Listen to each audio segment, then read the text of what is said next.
Welcome to Inspiration Rising. My name is David Trotter, and I'm a business growth consultant. I'm passionate about helping business owners, just like you, rise above your biggest barriers to reach your greatest goals, all without the paralyzing overwhelm, feeling all alone, or wondering what the heck to do next. I'm a former pastor and a serial entrepreneur who's passionate about personal growth because that's what's helped me cultivate peace in my life and empowered me to love my amazing wife, Laura, of 26 years, and our 2 almost grown kids. So if you're all about business, personal growth, and peace in your life, you're in the right place. I'm super glad that you're here. Hello, friends, and welcome back to Inspiration Rising. Great to be with you today. Hey, last week, I actually took a trip to my hometown where I grew up when I was a kid, Bowling Green, Kentucky. Some of you may not know that. I actually grew up in the state of Kentucky until I was 16, and then my family and I moved to Northern California, and a couple years later ended up moving here to Southern California, where I went to college, met my wife, and had a family. But, I've been feeling a little ungrounded, having some disappointment, having some challenges in my own life and trying to figure things out in terms of like getting regrounded. And I said to my wife, I go, I think I want to travel back to my hometown, Bowling Green, Kentucky, where I grew up, and just sit in front of a couple of houses where I have a lot of memories. And it's not that the external sitting there, right, I'm going to change something externally. No, I'm being reminded of the memories and having the emotions of what went on in those houses, which was, for the most part, very positive. There was one particular home that I was very excited to go and sit in front of at 1415 Nutwood in Bowling Green, Kentucky. And anyway, between that experience and then I chose to go on and meet a friend in New York who I was very excited to visit. She and I have become friends online, and I wanted to meet her husband and kids and just talk business and all that good stuff. Let me tell you, between both of these experiences, both kind of parts of the trip, one in Kentucky and one in New York, they were filled with a lot of disappointment, a lot of unmet expectations. And I wanted to just share a little bit of that with you. I actually recorded this episode. This is from the Soul Arise on Sunday mornings. We do this at 8 a.m. Pacific time every Sunday. And I share that via Facebook Live on the Inspiration Rising Facebook page and then share the audio here with you. And I'm recording this from Oriskany, New York. I know you don't know where Oriskany is. Neither do I, actually. Somewhere in upstate New York, I was staying in a Motel 6. Yes, unmet expectations. And in the midst of it, I'm sharing a little bit about my own journey and what does it look like to be thankful and cultivate thankfulness in the midst of disappointment. So let's jump into this recording of the live Soul Arise broadcast from Facebook Live. Let's jump in. What if you could prepare your heart for the week ahead in just 30 minutes? That's exactly what I want to help you do every Sunday at Soul Arise. If you're a soul-inspired coach, leader, or entrepreneur of any kind, it is absolutely critical for you to show up full of life and energy for your clients and customers every week. They need you. But the truth is that you can't pour from an empty cup. That's why I want to invite you to join me on Sunday morning at 8 a.m. Pacific time for Soul Arise. It's a 30-minute experience to help you prepare your heart for the week ahead. RSVP at soularise.me. That's soularise.me. All right, I'll see you on Sunday. If we haven't had a chance to meet before, my name is David Trotter. I'm the founder of Rise Up Business Academy and the host of the Inspiration Rising podcast. You may notice that I'm in a very plush motel room. It's very nice. And I'd love to tell you the story briefly about how I got here. And I'm trying to see, I'm on my laptop, so I'm not in kind of the normal mode of being able to see comments. So I'm going to actually open up my phone here just in case you guys have some comments. I want to be able to respond to you guys, but it's great to see you. Glad you're here. I sent this out in a message a couple days ago, but I actually traveled the last week to Bowling Green, Kentucky. And I live in Southern California. If you're outside the United States, it's a long flight to get there. It's all the way across the U.S. And, the last couple of months, I've been just feeling a bit ungrounded, like feeling like things are kind of a little bit unsettled in my life. Like I've got a higher level of dissatisfaction than normal. I probably live with a bit more of a higher level of dissatisfaction than most. I don't know if that's something good to compare with, but my friend Stacy says that those of us who are creative entrepreneurs, we have a bit of more of a higher level of that dissatisfaction because we're always wanting to create something or make a difference in the world or move something forward. And we need that sense of dissatisfaction in order to kind of propel us. Like it's a part of the whole journey. It's like you don't want it, but it's just kind of there. So I've been feeling that a little bit more strongly the last couple of months. And, for me, the thing that kept coming to my mind was I feel like I wanted to go back to where I grew up in Bowling Green, Kentucky, just to kind of reorient myself. It's almost like you go back to the place where you go, okay, I know who I was here. Who am I now? Now, I know that work is all internal, right? It has nothing to do with the physical location. It's all an internal work. But for me, being in certain physical locations brings up things in a more profound way. Is that true for you? Like if you've gone somewhere that was a meaningful location in life, I want you to think for a moment about a place that is really meaningful for you. It could be where something happened that was tragic. It could be something that holds a very special memory. Maybe it's with a grandparent or a parent. Maybe it's the place where you were proposed to, or maybe the place where you divorced, or maybe where you had your first kid, or I don't know, right? There's all these different physical locations that mean something to us. Well, for me, Bowling Green, Kentucky is where I live from age 5 to 16. And I had just a lot of formative experiences during those 11 years. Now I think about 11 years and I go, that's not that long. But then as a kid, that's a long period of time. So anyway, talked to my wife about it and she was super supportive. And I said, I feel like I'm not supposed to just go there for a couple of days. But I want to maybe see if I see a friend as well. Now, I have a 30-year high school reunion coming up next month.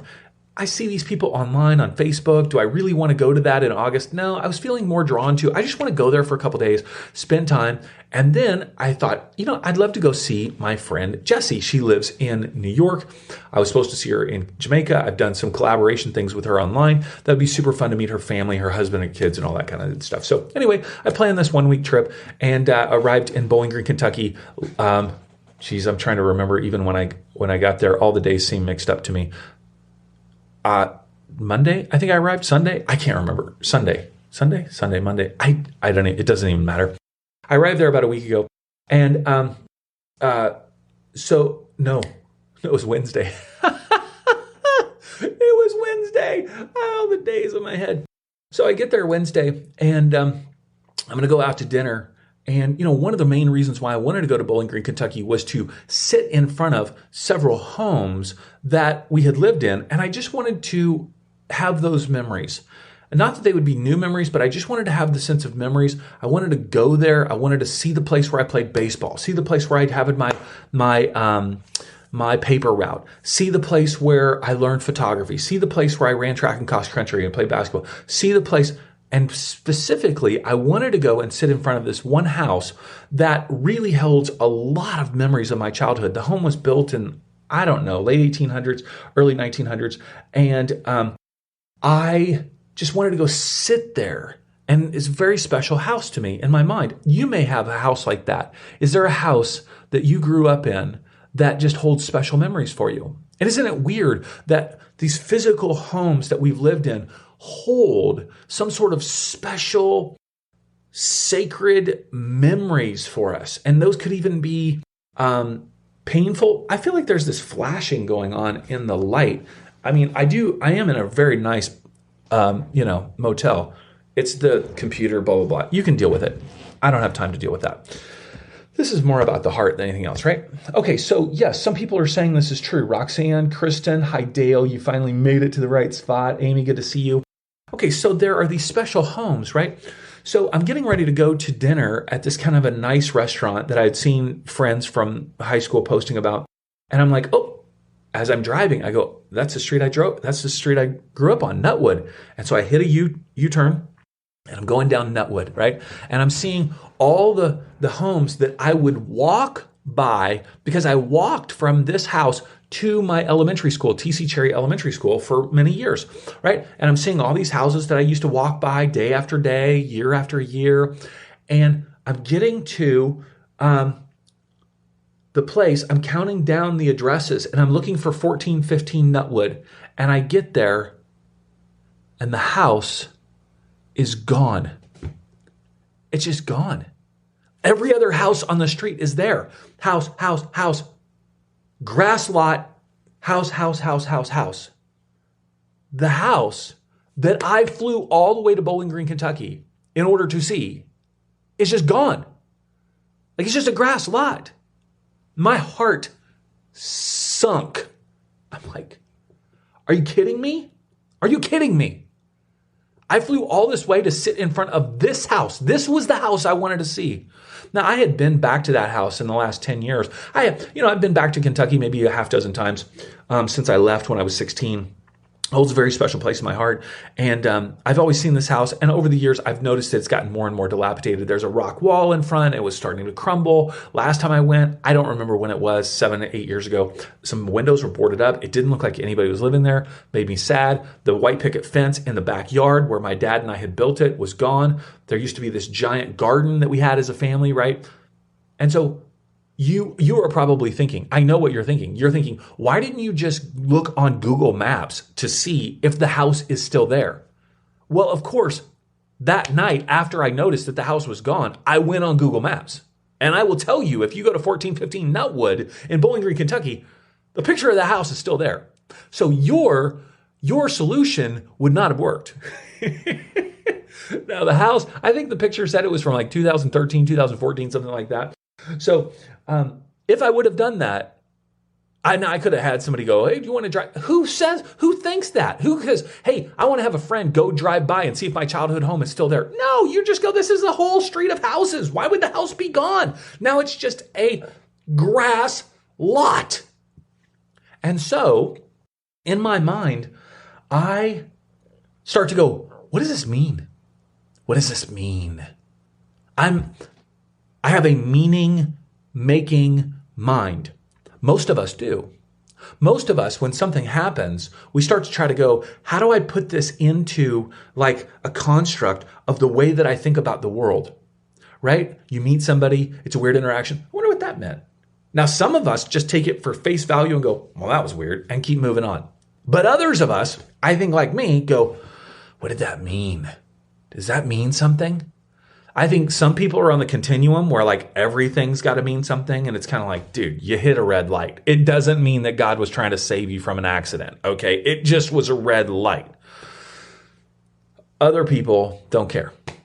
You're probably in that continuum somewhere. But when you fly all the way to Kentucky to see your childhood home and then it's gone, there is a sense of like, well, what does this mean? So I just sat there and I was like, wow, I just went to dinner. And then I came back the next day and I literally sat in my car in the back lot area and just looked at it and go, this is a giant grass field now. All of my memories from childhood are gone. But are they? Are the memories gone? Or is the house just gone? The house is gone, but the memory's there. I don't know. Right. And so I was left trying to make meaning out of it. And my friend Stacey Robbins, through Landmark Education and all this stuff that I'm not necessarily fully, aware of, her voice in the back of my mind, she goes, David, the only meaning that is there is the meaning that you make. The only meaning to that moment is the meaning that you make. I'm probably not saying that the way that she would say it, but that's what's coming through my head, right? The only meaning that's there is the meaning that you make. So I'm like, well, what do I want this to mean? Do I want this to be sad? It is sad. Like I feel the sad. I feel loss. It's not my house. But why do I feel sad? Right? So I'm just processing all of these things.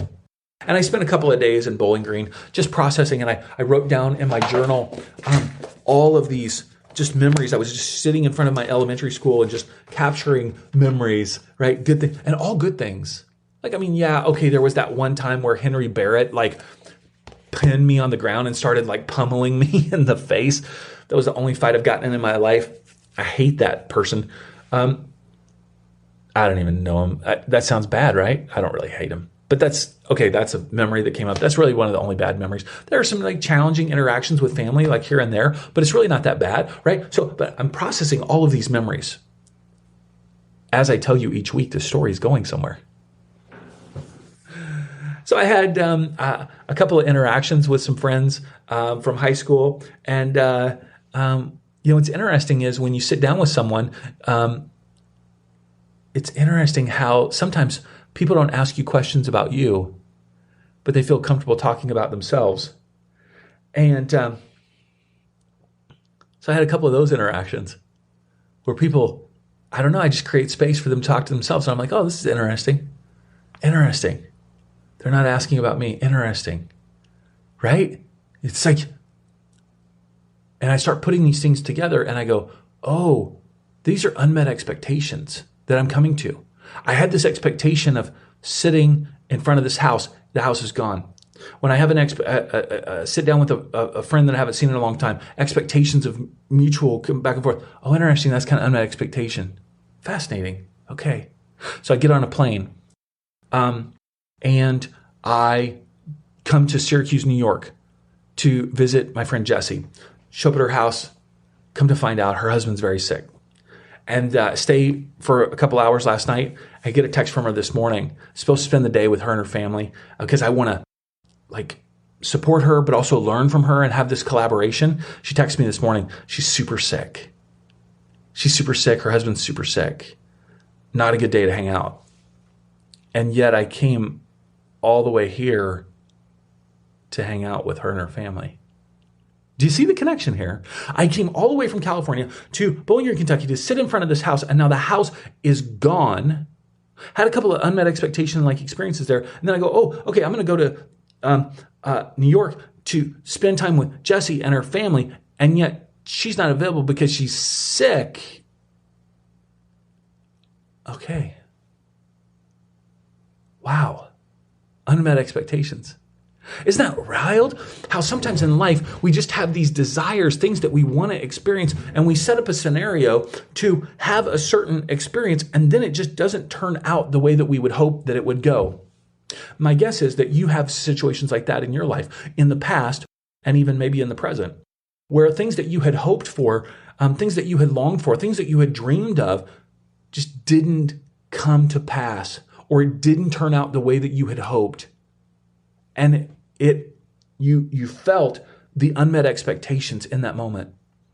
And so rather than staying with my friend Jessie and her family for 3 nights and enjoying the time, last night at 10 o'clock, I'm driving around rural upstate New York trying to find a place to stay. I went to a Quality Inn. It was going to be $500 for 3 nights, and the place is just totally sketchy place. I jumped online and I found an equally sketchy place for half the price. All right. So I'm now at this very moment, I'm sitting in a Motel 6 in Oriskany, New York. No, I do not know where that is. I do not know where I am. I'm in the middle of upstate New York. There's rural, it's just grass and farmland and ducks and goats. And I mean, it is the farthest thing from where I live. And I'm sitting this is not my bed. My bed's unmade over there, right? I got 2 beds in a room. Fancy Motel 6. So what do you do when things don't go or aren't going like you expected?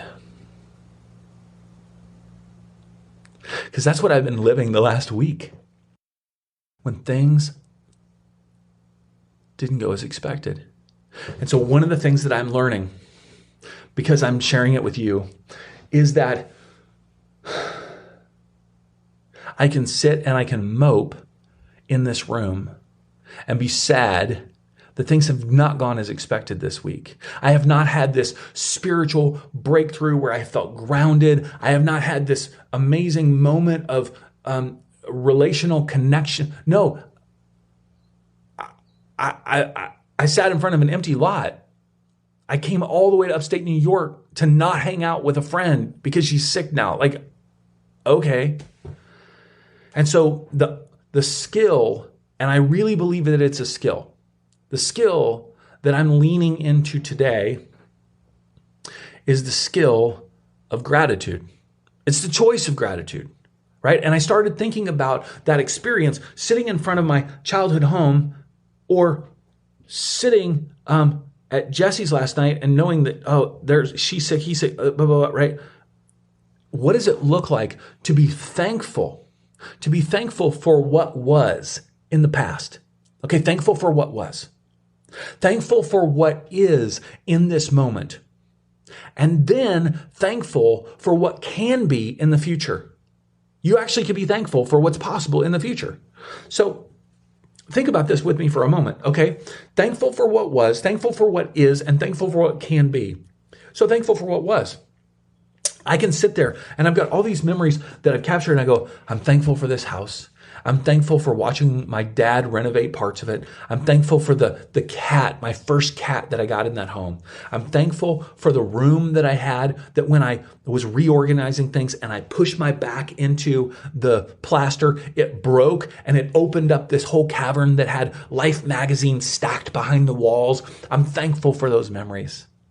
I'm thankful for the floor furnace that I had to walk around. I'm thankful for when I got the bike for that Christmas. Even though it wasn't the bike that I wanted, I was thankful that I got that bike. I'm thankful for my parents who loved me in that home.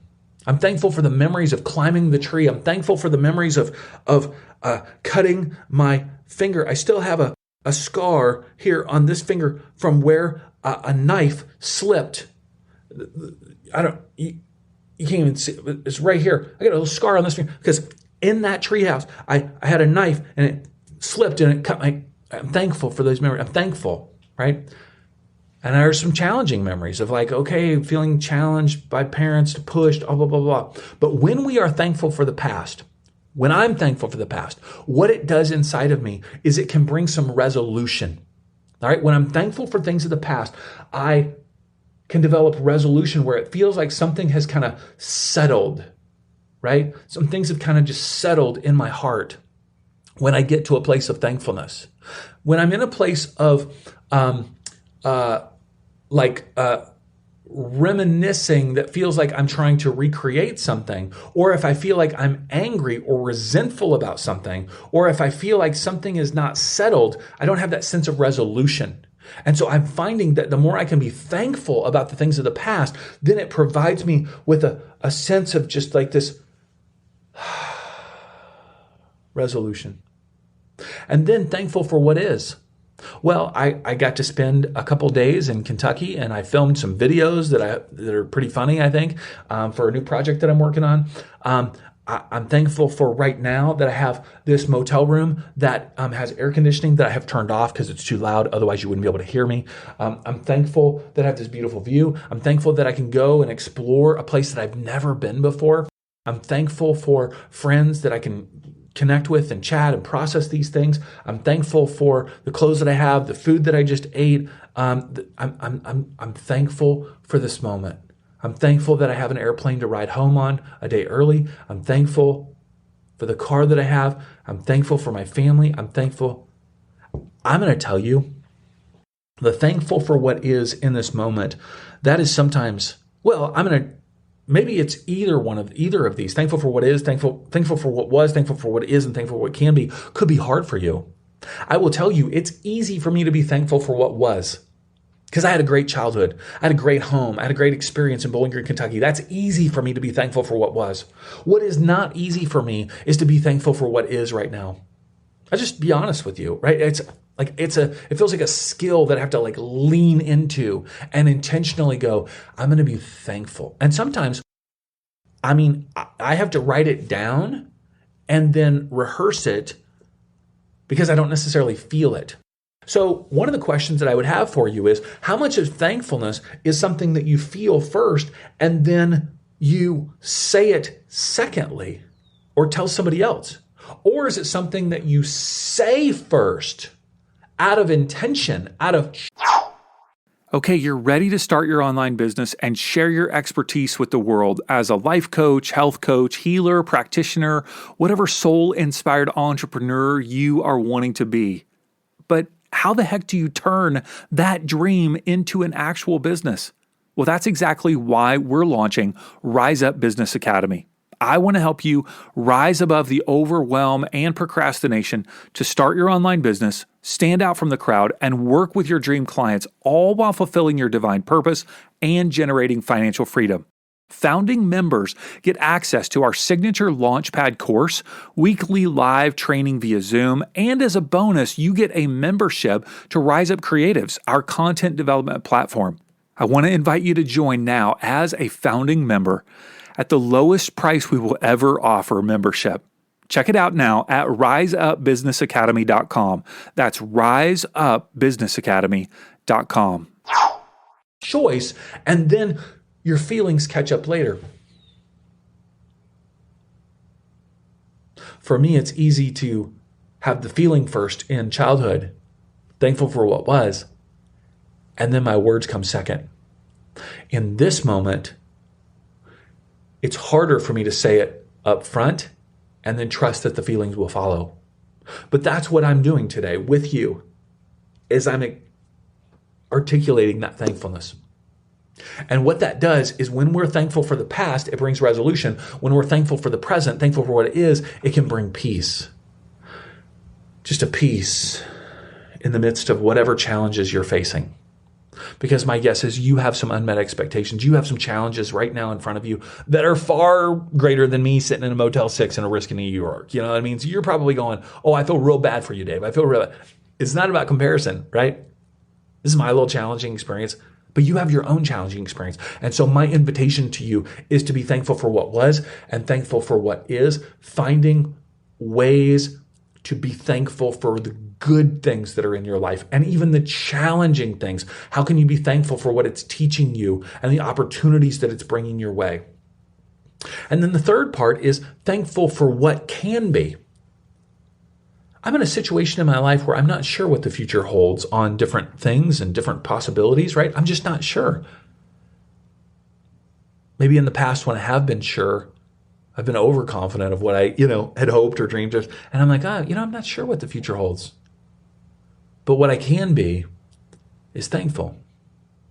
I'm thankful for the way that the divine is going to provide for me financially. I'm thankful for the relationships that I'm going to have in the future. I'm thankful for the friendships. I'm thankful for the family. I'm thankful for my wife and kids. I'm thankful for the way that I'm going to have the opportunity to express creativity and help people in the world. I'm thankful for all of that. I don't know what it looks like. And so what that does is, if being thankful for what was brings resolution, thankful for what is brings peace, thankful for what can be is it leaves us open to possibilities. And I believe it even draws those possibilities to us when we're thankful for them in advance. But if we're in a posture of worry, anxiety, stress, or fear, it actually pushes away the things that we might want and draws near the things that we might be worrying, anxious, or afraid about, right? Because like attracts like. So if I'm thankful for the good things, that's going to draw those things to me. So that's the posture that I'm kind of living into today, is that I'm thankful for what was, thankful. I can feel it before I say it. I'm thankful for what is. I have to say it before I feel it and trust that my feelings will follow. And the future, I'm thankful for what can be. In this moment, I will tell you, I'm choosing to be thankful for that and hoping and trusting that my feelings will follow for that as well. Yeah. So that's the magical power of gratitude in this moment in my life. And I don't know if that's helpful for you in any way, but it's the way that I'm processing kind of where I'm at in the midst of unmet expectations. Unmet expectations of my childhood home being just gone. What does that mean? Well, I don't know. It's a grass lot. I can make up the meaning that I can plant anything that I want. I can create anything. It's one meaning that I could. I'm processing that. I don't know what it means. But I do know that I can be thankful for what was. And also thankful for what is. This is a beautiful grass lot. Somebody can buy it and create whatever they want. It's awesome. Thankful for what is in this moment. Well, I don't get to see my friend Jesse. I'm sitting in freaking rural upstate New York in a Motel 6 out in the middle of nowhere. Hey, I'm thankful for what is because I've got the entire day in front of me to film hilarious videos in locations that I've never been before. What do I feel like doing? I feel like crawling in that bed and watching Netflix all day. That's what my feelings feel like. But when I change, I actually have the power to change those feelings by saying, I'm thankful to be here. I'm thankful to have an adventure. I'm thankful to be in a place I've never been before. I'm thankful to have the money to be able to pay for this hotel room. No, let me restate that. I'm thankful to be able to pay for this motel room. I'm thankful that I have a car to drive. I'm thankful that I've got plenty of money I'm thankful that I have this beautiful place to go shoot videos and have fun, doing that. I'm thankful. I start to feel it a little bit. I don't feel it a lot, but I feel a little bit. And that might be what you need to do today, is to just say the thankfulness before you feel it. That's what I'm doing. Yeah. So thankful for what was, thankful for what is, thankful for what can be. It's the magical power of gratitude. And I want to invite you to step into that with me today. So I think you guys are amazing. I love you. I care about you so much. And if this has been helpful, I just invite you to even share this video on your Facebook wall so that other people might be able to enjoy it. I take the audio and put it on the podcast for next week as well. So I hope you guys have an amazing Sunday. I hope that you are feeling some of the gratitude that you're expressing. And maybe even you want to reach out to a friend or a family member and express that gratitude. Even if it's not about them, it's just about the gratitude of this moment. Because when you express it to somebody, I think that does something to activate something in your heart. And so rather than just saying it to yourself, you may want to reach out to someone and say it to them. I'm thankful for today. I'm thankful for the opportunities that I have. Yeah. Hey, let me give you a blessing before you leave. If you want to put your hands over your heart, you're welcome to. My hope is that this is a movement of the heart, not just a movement of information from my brain to yours. So today, may you know that I am thankful for you. I'm thankful for the ways that you are bringing love and light and joy to the people around you. I'm thankful for all the things that you've experienced, thankful for what was in your life, and know that that's what's molded and shaped you into the beautiful person that you are today. I'm thankful for what is in your life. May you be thankful for that as well. The good things, the challenging things that are teaching you all sorts of different things. And may you be willing to even look with eyes of hope and anticipation of your future, not knowing what it looks like, but being even thankful in advance for what's to come. May you be courageous enough to be thankful for what you don't even know is coming your way. And trust that because of your thankfulness, you're actually attracting good things into your life. Go in God's grace and have a great day. Hey, congrats on listening to another episode of Inspiration Rising. Why congrats? Because you're pouring education and inspiration into your mind and heart. And that's something we all need if we're going to grow our businesses and reach our goals in life. Now, if you enjoy Inspiration Rising, do us a favor, share it with a friend. Take a screenshot of your favorite episode and text it to them. Tell them to search for Inspiration Rising on their favorite podcast app and click subscribe. I want you to know today that you're inspired, empowered, and loved. Not because of the way you feel or what anyone else says about you, but because that's your true identity.